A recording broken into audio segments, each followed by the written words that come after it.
Wahali gani ndugu mpenzi msikilizaji wa Ajira Update. Tatizo la jana ambalo lilijitokeza kwenye PC yangu nimelisolve. Sasa tuendelee na kupreview comment.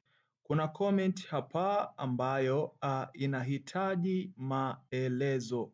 Hivyo ninaomba tupreview kwa pamoja ili tuweze kumjibu ndugu yetu ambaye anahitaji kufahamu kitu fulani.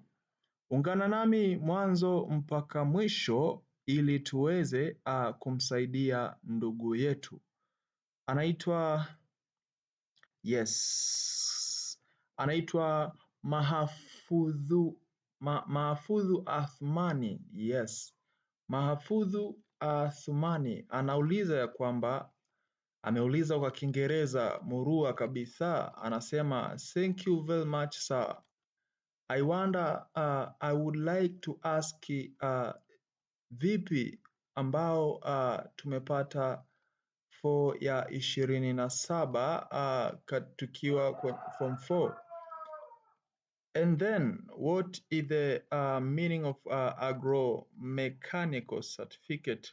Yes, kwa Kiswahili hapa Mahfudhu Athmani anauliza ya kwamba anasema sana kwamba asante sana saa ama ndugu yangu, ninaomba kuuliza vipi ambao tumepata nadhani ni division 4 ya 27 form 4, na ninahitaji kufahamu nini maana ya agromechanical certificate. Yes, nadhani tumemuelewa ndugu yetu, ametumia Kiingereza kidogo lakini nimejitahidi kufafanua kutokana na nilivyomuelewa.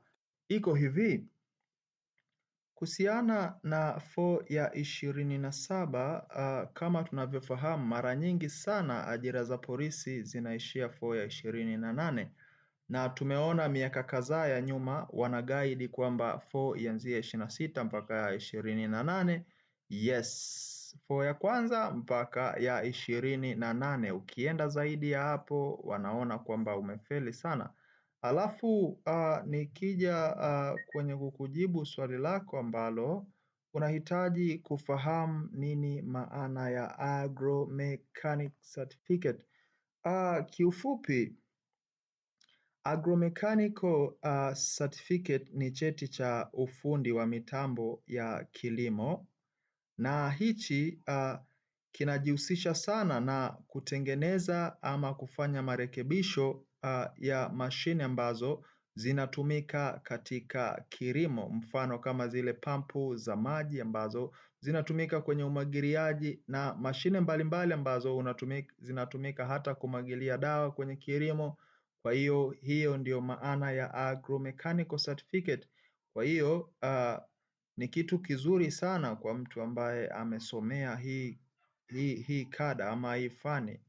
Inahitajika sana sehemu nyingi, kwa maana hiyo hata kwenye ajira za polisi nadhani ni moja ya fani ambazo zinaweza kuangaliwa sana kwa watu wenye degree na elimu mbalimbali za juu. Iko hivyo ndugu yangu Athmani, nafikiri utakuwa umenipata ipasavyo, na kama mwingine atakuwa na swali basi tukutane kwenye comment section. Tusijari kwa sababu this channel ni channel ambayo tunashare mawazo ili kuelimishana.